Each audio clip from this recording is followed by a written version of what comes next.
luckily enough, I grew up in the country, surrounded by fields of barley, and I've spent most of my life living in. Well, I've lived in cities, but living in the country. But growing up in the country, and especially in a farm, the smells of hay or straw, and straw on a hot day as opposed to when it's damp. Yes. And it makes it much easier to understand the smells in the glass when you're familiar with them. That's true. I don't have a better sense of smell than everybody else, but I have the experience of, unless you keep if you live in a city, unless you keep a rabbit, you're never going to know what hay. And did you also actually go, because when I was young, we had cornfields, and we used to go into the cornfields and take off the young corns and we would eat it. Did you do the same thing? Of course not. It's a farmer's field. I'm Scottish, but as soon as the barley was harvested, you would then go, because a big new space suddenly appeared. I would go and play in the stubble field with my brother, and of course you would only harvest the barley on a hot sunny day. So one of my favourite smells is barley on a hot summer day. It takes me back to being 5 years old, and you'll find that smell in Glenlivet is the obvious example. It just does a wonderful job with the malted barley. And do you think that it's only possible to recollect these kinds of flavors when you were a child, or do you still think you can also pick them up as an adult? Oh yes. The thing is, about your sense of smell, you never forget a smell. If you've smelt it once before, and it doesn't matter what age you are, you'll always be able to recognise that you have smelt it before. The trouble is finding the label to stick on it. Yeah. And I mean, it's spring, and we are in the Netherlands after all. So very shortly, your daffodils will be coming out.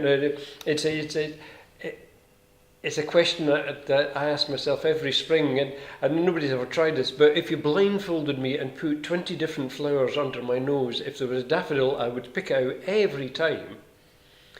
But if you asked me to describe in words the smell of a daffodil to save my life, I'd be dead, because I don't understand the smell of flowers, but I do, to a certain extent, understand the smells in whiskey, and it's having the language is a major part of the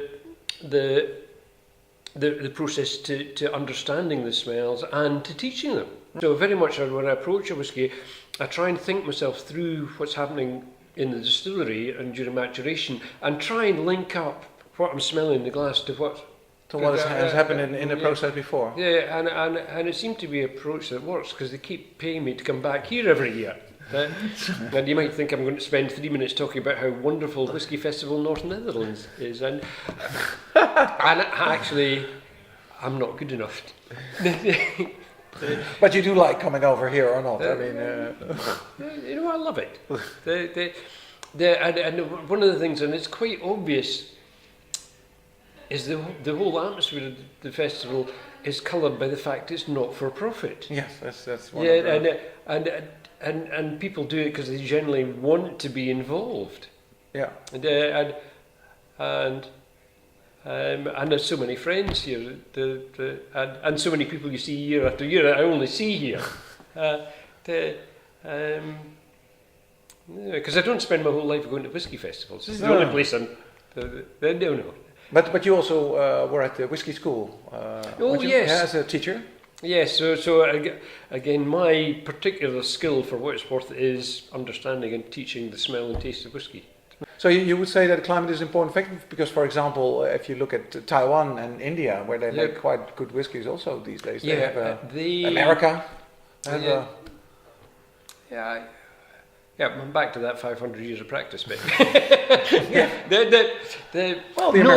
They make good whiskey in lots of countries around the world, but maturing in most of the countries you mentioned, because the temperature, the average temperature is much hotter and it varies much more, the whiskey matures much faster. And I love trying whiskies from different countries. The world's changed more in the last 20 years than certainly in terms of countries with middle classes. Yeah. The likes of famously Brazil, Russia, India, China, but also the likes of Mexico. Yeah. Basically, as soon as you get a middle class, then then suddenly they want Scotch whisky and French wine on the table. Yeah. Now we can make more whisky, but it takes a while to mature it. Yeah. Do you think that that's maybe well, I wouldn't say inspiring, but causing the growth of the number of distilleries in Scotland? No, oh yes. I think almost every month there's a new distillery. There's more and more. The same thing happened. If you remember back to the 80s, the beer around the world was dominated by a few big companies, and then suddenly small breweries started appearing everywhere. And the same seems to have happened with whisky in the last 10 years. Suddenly there are dozens and dozens of new distilleries dead around the world, and I hope I'll live long enough to try all the whiskies. And it's, I mean, I remember being at this festival a few years back, and there was a newish Japanese whisky matured in wine casks from New Zealand, and it was just absolutely wonderful. It was like nothing else I'd ever tasted before, but it was wonderful. And which is one of the great things about a festival like this. You get to try stuff that you would never. That's true. I think you might never get a chance to because let's face it, I'm Scottish. You look at a bottle of whiskey on the shelf, and you're going, well, I'd really like to try that before I spend however much money. After your 6th sample, can you still really taste more than it's peated or not peated?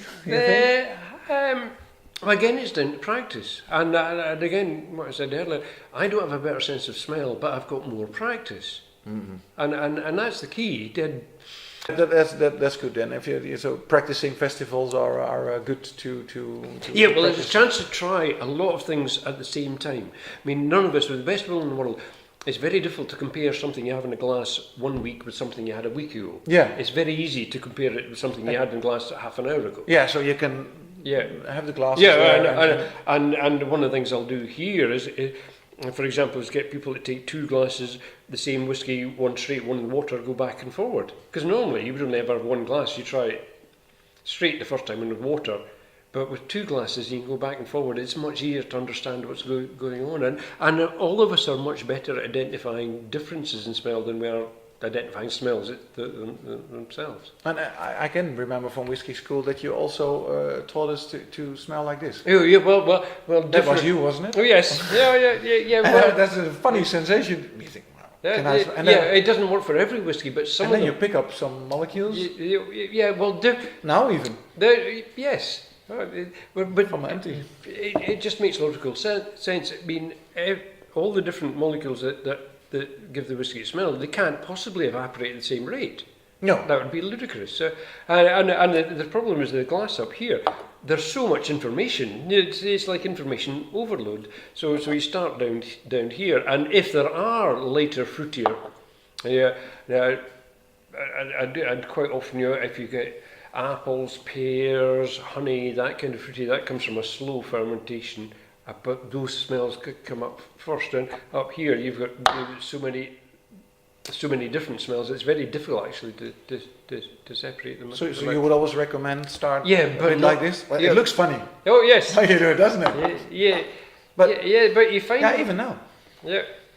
Mm-hmm. Incidentally, some people are intrinsically just better equipped for identifying smells than others, and we have a special name for those people. We call them women. Oh yes. Some people practice more. Is that? Well, maybe it's an advantage that we as men have to practice. No, yes, and it was, and without wishing to perpetuate gender stereotypes, throughout history, women have had more responsibility for feeding the kids. And it's quite important that they don't feed them anything poisonous. So having a better sense of smell and taste was an evolutionary advantage, I think. Well, I do see, I mean, when I watch the line of the people coming in, and you do see the number of women, the interest for whiskey is growing, I think, amongst... Well, it smells and tastes fantastic. Yeah. And it's interesting. So maybe the perception was always that it's a male thing, but I mean, it's a gender neutral thing. Yeah, and I know some women that just absolutely love the smoky whiskies and don't like the other ones. And men the opposite. Yeah. But thanks a lot. for your elaboration. And well, I'll see you. And I'll expect it'll be 3 seconds, and if it's used at all, because that's how life works. I don't mind at all.